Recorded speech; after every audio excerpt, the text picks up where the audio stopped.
నిజామాబాద్ జిల్లాలో యువకుల విహారయాత్ర విషాదంగా ముగిసింది. శ్రీరామ్ సాగర్ ప్రాజెక్టులో గల్లంతైన 4 యువకులు మృతి చెందారు. ప్రాజెక్టు లక్ష్మీ కాలువ హెడ్ రెగ్యులేటర్ వద్ద స్నానం చేస్తుండగా లోతులోకి వెళ్లి 4 గల్లంతయ్యారు. సమాచారం అందుకున్న పోలీసులు, రెస్క్యూ బృందాలు గాలింపు చర్యలు చేపట్టాయి. నిన్న 3 యువకుల మృతదేహాలను వెలికితీయగా తాజాగా 4వ యువకుడి మృతదేహాన్ని కూడా గుర్తించారు. మృతుల్లో నిజామాబాద్ ఆటోనగర్ కు చెందిన కలీం, అమ్ము అలియాస్ నజూవత్, అజింతో పాటు మహారాష్ట్ర బోకర్ కు చెందిన 17 ఏళ్ల ఆర్హాన్ ఉన్నారు. నిజామాబాద్ సిపి సాయి చైతన్య ఆధ్వర్యంలో రెస్క్యూ ఆపరేషన్ కొనసాగింది. వర్షాకాలంలో ప్రాజెక్టులు, బ్యాక్ వాటర్ ప్రాంతాలు, వరద కాలువలు, చెరువులు, నదుల వద్ద ఈతకు దిగడం, సెల్ఫీలు తీసుకోవడం ప్రమాదకరమని పోలీసులు హెచ్చరించారు.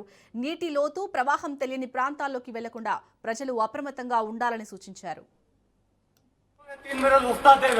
बच्चे बच्चे हमारी उम्र के, तुम्हारी उम्र के क्या नाम है? अम्मू, कलीम, अजीम तीनों है।